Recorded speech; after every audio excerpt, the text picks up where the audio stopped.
बोलिए प्रेम से बालाजी महाराज की जय। देखिए, कल दिवाली का त्योहार आपने बड़ी धूमधाम से मनाया होगा, पर हाँ, जो अमावस्या का स्नान दान है वो आज किया जाएगा, क्योंकि कल अमावस्या शुरू हुई थी दोपहर बाद। और अगर अब मैं समय बताऊं तो कल दोपहर को 3:44 से कार्तिक माह की अमावस्या तिथि शुरू हुई थी और वो आज समाप्त होगी शाम 5:54 तक। तो ऐसे में अमावस्या पर जो सुबह का स्नान दान किया जाता है वो सभी को आज करना है। और देखिए, इसीलिए जो गोवर्धन पूजा जो कि हमेशा दिवाली के अगले दिन होती है, वो इस बार आज मंगलवार की नहीं बल्कि कल बुधवार की है। प्रिय श्रोताओं, आज की इस वीडियो में आपको मैं सुनाने जा रही हूँ मंगलवार व्रत कथा।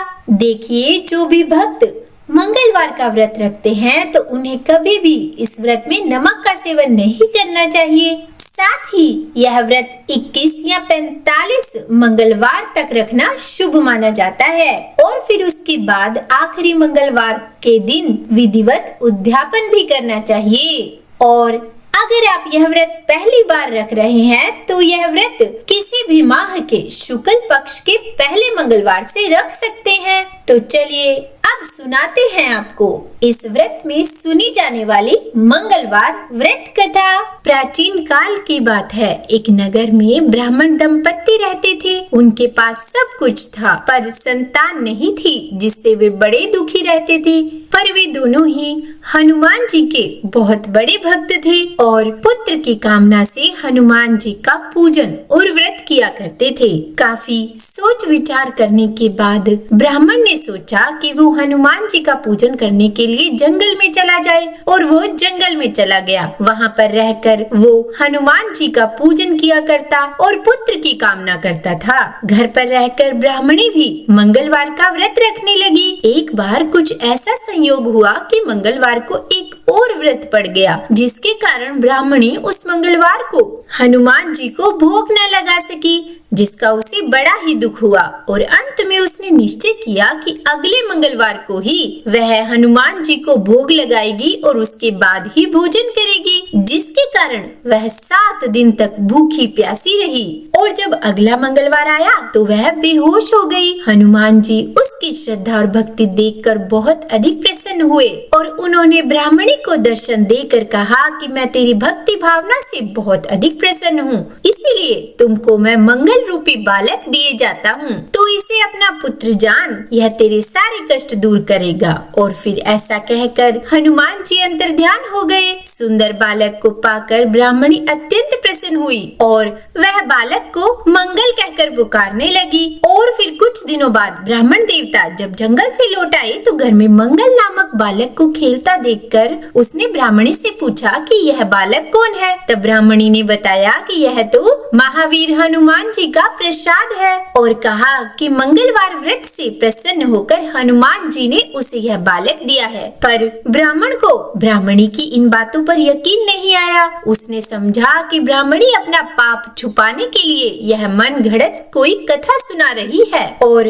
वह पत्नी के चाल चलन पर शक करने लगा, जिसके कारण वह बड़ा ही दुखी रहने लगा। और एक दिन जब ब्राह्मण जल भरने के लिए कुएं पर जा रहा था तो ब्राह्मणी ने उससे कहा कि साथ में मंगल को भी लेते जाओ। ब्राह्मण उसे भी साथ ले गया और मौका देखकर उसे कुएं में फेंक दिया और मंगल को कुएं में डालकर जल लेकर वह घर लौटा। तो ब्राह्मणी ने आते ही ब्राह्मण से पूछा कि मंगल कहाँ है, और ब्राह्मण इससे पहले कि कोई उत्तर दे मंगल ने मुस्कुराते हुए घर में प्रवेश किया। इस प्रकार मंगल को सही सलामत खड़ा देखकर ब्राह्मण को अपनी पत्नी की बात में कुछ सच्चाई दिखाई देने लगी। और फिर उसी रात ब्राह्मण को हनुमान जी ने भी स्वप्न में दर्शन देकर कहा कि हे ब्राह्मण, तुम ब्राह्मणी पर व्यर्थ ही संदेह करते हो। वह सती साध्वी महिला है। मंगल मेरा ही वरदान है, जिसे मैंने उसकी भक्ति भावना से प्रसन्न होकर दिया है, इसीलिए तुम मंगल को अपना पुत्र ही जानो। ब्राह्मण को यह बात सुनकर बहुत ही खुशी हुई और वह मंगल को अपना पुत्र मानने लगा और तभी से उसकी श्रद्धा हनुमान जी में और भी बढ़ गई और वह उसके बाद पूर्ण श्रद्धा भक्ति भाव से हनुमान जी का व्रत रखता और कथा सुनता। धीरे धीरे उसके सभी दुख और अभाव समाप्त हो गए। तो बोलिए बजरंग बली की जय। हे हनुमान जी, आज की ये कथा कहने, सुनने या सुनाने में हमसे कोई गलती हो गई हो तो हमें क्षमा करना। और अब सुनाते हैं आपको मंगलवार व्रत की एक दूसरी कथा, जिसके अनुसार एक नगर में एक बुढ़िया रहती थी। उसके मंगलिया नाम का एक पुत्र था। वृद्धा को हनुमान जी पर बड़ी ही आस्था और श्रद्धा थी। वह हर एक मंगलवार को हनुमान जी का व्रत रख कर यथाविधि उन्हें भोग लगाती थी। इसके अलावा मंगलवार को न तो वह लिपती थी और न ही मिट्टी खोदती थी। इस प्रकार व्रत रखते हुए जब उसे बहुत समय बीत गया तो हनुमान जी ने सोचा कि चलो आज इस बुढ़िया की श्रद्धा की परीक्षा की जाए। और वे साधु का वेश बनाकर उसके द्वार पर आ गए और पुकारा कि है कोई हनुमान जी का भक्त जो हमारी इच्छा पूरी करे। जब बुढ़िया ने यह पुकार सुनी तो बाहर आई और पूछा कि महाराज क्या आज्ञा है। तब साधु के वेश में हनुमान जी बोले कि मैं भूखा हूँ, भोजन बनाऊंगा, तू थोड़ी सी जमीन लीप दे। तब बुढ़िया ने हाथ जोड़कर प्रार्थना की कि महाराज, लीपने और मिट्टी खोदने के अलावा जो काम आप कहेंगे वह मैं करने को तैयार हूँ। तब साधु ने 3 बार प्रतिज्ञा कराने के बाद कहा कि तू अपने बेटे को बुला, मैं उसे औंधा लेटाकर उसकी पीठ पर भोजन बनाऊंगा। जब बुढ़िया ने यह सुना तो उसके पैरों तले से धरती खिसक गई, मगर वह वचन हार चुकी थी। उसने मंगलिया को पुकार कर साधु महाराज के हवाले कर दिया, मगर साधु ऐसे ही मानने वाले नहीं थे। उन्होंने बुढ़िया के हाथों से ही मंगलिया को औंधा लेटाकर उसकी पीठ पर आग जलवाई। आग जलाकर दुखी मन से बुढ़िया अपने घर के अंदर जाकर रोने लगी। साधु जब भोजन बना चुका तो उसने वृद्धा को बुलाकर कहा कि वह मंगलिया को पुकारे ताकि वह आकर भोग लगा ले। वृद्धा आंखों में आंसू लिए कहने लगी कि अब आप उसका नाम लेकर मेरे हृदय को और मत दुखाइए।